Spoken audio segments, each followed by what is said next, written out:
Hello નમસ્કાર વિદ્યાર્થી મિત્રો, નમસ્કાર. હું ઓઝા ફાલ્ગુન તમારું ઓઝા ક્લાસીસ ચેનલમાં સ્વાગત કરું છું. તો વિદ્યાર્થી મિત્રો, આજે આપણે ધોરણ 10માં વિષય ગણિત ચેપ્ટર નંબર 7નો મોસ્ટ આઈએમપી દાખલો યામ ભૂમિતિનો જોવા જઈ રહ્યા છે. ચેનલ પર પહેલી વાર ચેનલને સબસ્ક્રાઇબ કરી દેજો, બેલ નોટિફિકેશન દબાવી દેજો અને વિડીયો પસંદ આવે તો વિડીયો તમારા મિત્રો સુધી શેર કરવાનું ભૂલતા નહીં. તો વિદ્યાર્થી મિત્રો, રકમમાં છે બિંદુઓ -1 અને 7, 4 અને 3ને જોડતા રેખાખંડનું 2:3માં ગુણોત્તરમાં વિભાજન કરતા બિંદુઓના યામ શોધવાના છે. તો સૌપ્રથમ વિદ્યાર્થી મિત્રો, આપણે લખવાનું કે પી બિંદુ આપણે નામ આપી દઈએ. ધારો કે તો આને શું કહેશું? એક્સ અને વાય યામ. બરાબર વિદ્યાર્થી મિત્રો? તો એક્સ જે યામ છે તેને આપણે શું કહેશું? એક્સના યામ હશે તેને આપણે પહેલું જે યામ છે તેને આપણે એક્સના યામ કહેશું. તે -1 અને 7 છે. અને વાયના યામ શું થશે? 4 અને -3 છે. બરાબર વિદ્યાર્થી મિત્રો? હવે આપણે શું કીધું છે? રેખાખંડ છે તેને 2:3ના ભાગમાં વહેંચવાનું છે. તો રેખાખંડ છે આપણે તેને કયા ભાગમાં વહેંચવાનું છે? 2:3ના ગુણોત્તરના વિભાજનમાં યામમાં શોધવાનું છે. તો વિદ્યાર્થી મિત્રો, સૌથી પહેલા આપણે વિભાજનનું સૂત્ર લખીશું. વિભાજનનું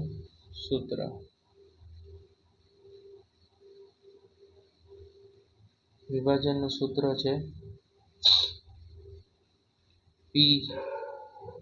P બરાબર આપણે લખીએ m1 x2 m2 x1 m1 m2. બરાબર વિદ્યાર્થી મિત્રો, આ આપણું એક્સ વાયના યામનું વિભાજનનું સૂત્ર છે. બરાબર? P x વાયનું. બરાબર? એક્સ વાયના યામ હોય ત્યારે આપણે આ રીતનું સૂત્રનો ઉપયોગ કરવામાં આવે છે. બરાબર? તો વિદ્યાર્થી મિત્રો, સૌથી પહેલાં આપણે સૂત્ર મુજબ કામ કરશું. તો પહેલાં એક્સના યામ શોધશું.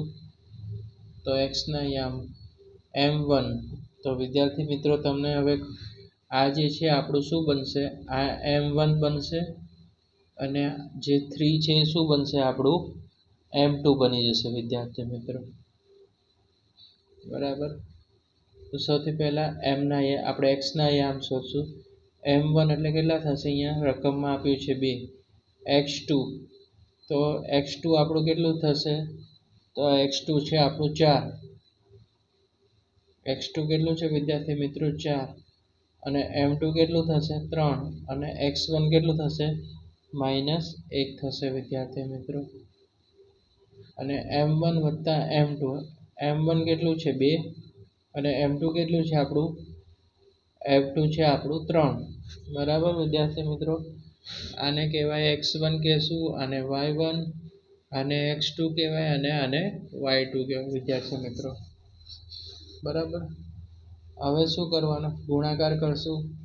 2 ચોકું 8, 2 ગુણ્યા 4, 2 ચોક 8, 3 એકા 3, 2 માંથી 2 ને 2 વત્તા 3, 3માં 2 ઉમેરીએ તો 5, 5 ભાગ્યા 5 કરો તો શું મળશે? 1 મળશે. તો એક્સના યામ. હવે એ જ રીતે આપણે વાયના યામ શોધશું. તો હવે આપણે સૂત્ર મુજબ કામ કરવાનું છે. તો સૌથી પહેલાં m1. બરાબર? હવે શું આપણે યાદ રાખવાનું? એ જ રીતે વાયનું યામ. તો વાયનું શું થશે? y2. y2 એટલે કેટલા થશે? -3. બરાબર? y2 એટલે -3. ઓકે? પછી m2 એટલે પાછા કેટલા લખવાના વિદ્યાર્થી મિત્રો? અહીંયા 3. અને હવે શું લખશું? આપણે વાયના યામ શોધીએ છીએ તો y1ની કિંમત કેટલી છે? અહીંયા 7 છે. તો આપણે 7 લખી નાખવાનું. અને m1 વત્તા m2. બરાબર વિદ્યાર્થી મિત્રો? m1 વત્તા m2. હવે તમે જોશો 2 તેરી કેટલા થશે? તો 6 થઈ જશે વિદ્યાર્થી મિત્રો. 3 સત્તા કેટલા થશે? 21. અને 2 વત્તા 3, 3માં 2 ઉમેરો તો કેટલા થશે? 5. હવે તમે જોશો કે -6 અને +21. ઓછા વત્તા શું થશે? ઓછા. તો -15/5. તો વાયના યામ શું મળે? આપણે 15 ને 5, 5 તેરી 15. તો અહીંયા કેટલા આવશે વિદ્યાર્થી મિત્રો? 3 જવાબ મળશે. આ દાખલો છે વિદ્યાર્થી મિત્રો મોસ્ટ આઈએમપી દાખલો છે, તમને 2 માર્ક્સમાં પૂછાવાના પૂરેપૂરા ચાન્સ છે. વિદ્યાર્થી મિત્રો અહીંયા છે બિંદુઓ છે 1 અને 5, 2 અને 3 અને -2 અને -11 સમરેખ છે કે નહીં તે નક્કી કરો. તો સૌથી પહેલા બિંદુ A, તો A ના શું બિંદુઓ છે 1 અને 5, B ના બિંદુઓ છે 2 અને 3 અને C ના બિંદુઓ શું છે -2 અને -11 છે. બરાબર. હવે આપણે સૂત્રમાં લખશું AB. બરાબર. હવે AB પર શું કરી દઈશું આપણે વર્ગ. હવે શું કરવાનું આમાં A નો પહેલો અને B નો પહેલો એટલે કે સૌથી પહેલા આપણે કૌંસની અંદર લખશું 1 - 2 નો શું કરી દેવાનું વિદ્યાર્થી મિત્રો વર્ગ કરવાનો.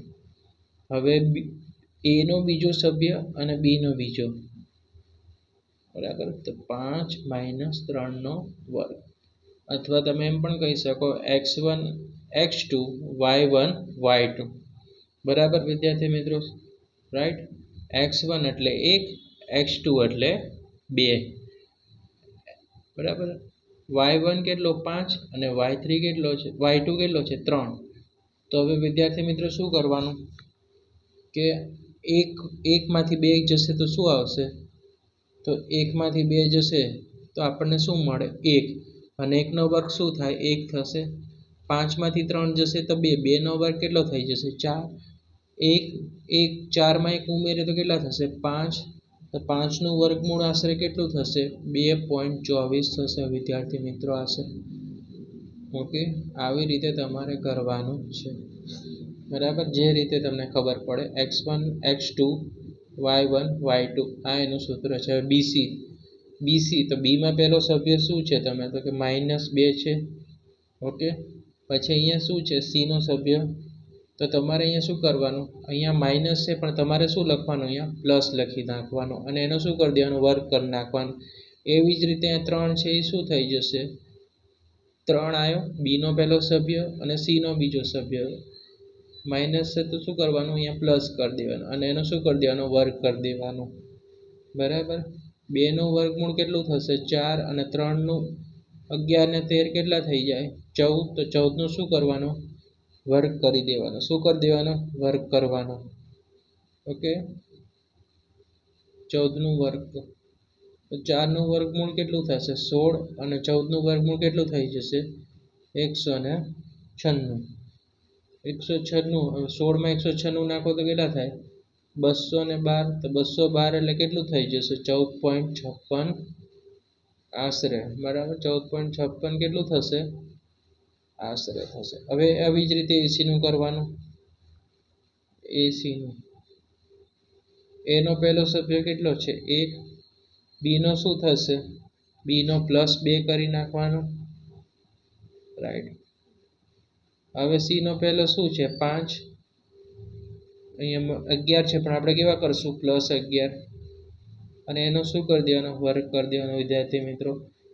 2 ને કેટલા થઈ જશે 3, 3 નો વર્ગ કરીએ તો કેટલા થઈ જાય 9. બરાબર, 5 ને 11 કેટલા થશે 16, 16 નો વર્ગ કરીએ તો કેટલા થશે 256. 9 માં 256 એડ કરો તો કેટલા થઈ જશે 265, તો 265 નું વર્ગમૂળ કરીએ તો આશરે કેટલું થઈ જશે 16.28 થશે વિદ્યાર્થી મિત્રો આશરે. બરાબર. હવે શું કરવાની સરખામણી 14.56 BC નો જવાબ કેટલો 14.56 વત્તા AB નો જવાબ કેટલો 1.24. બરાબર, બરાબર કેટલા થાય તો કે 16.80 થાય. બંનેનું ટોટલ કરો તો 16.80 અને 16 બરાબર આની જોડે સરખામણી કરો 80 જોડે તો 16.28 કેવા છે સરખા નથી, એટલે ઇઝ નોટ ઇક્વલ ટુ. 14.26 વત્તા 2.24 એ 16.80 થાય. 80 નો કેટલું આન્સર આવ્યો 16.28, તો 16.80 ને 16.28 કેવા છે સરખા નથી, તો ઇઝ નોટ ઇક્વલ ટુ. માટે તમે કહી શકો AB વત્તા BC બરાબર AC is not equal to. બરાબર, AB વત્તા BC વત્તા AB વત્તા BC બરાબર is not equal to AC. માટે લખવું હોય તો લખી શકો BC વત્તા AC બરાબર AB is not equal to, એટલે કે BC વત્તા AC બરાબર AB નથી, અને AC વત્તા AB બરાબર BC is not equal to, એટલે AC વત્તા AB બરાબર BC is not equal to. આ બે મોસ્ટ IMP દાખલા હતા વિદ્યાર્થી મિત્રો. તો વિડીયો પસંદ આવે તો વિડીયોને લાઈક કરી દેજો અને ચેનલને સબસ્ક્રાઈબ કરવાનું ભૂલતા નહીં. Thanks for watching.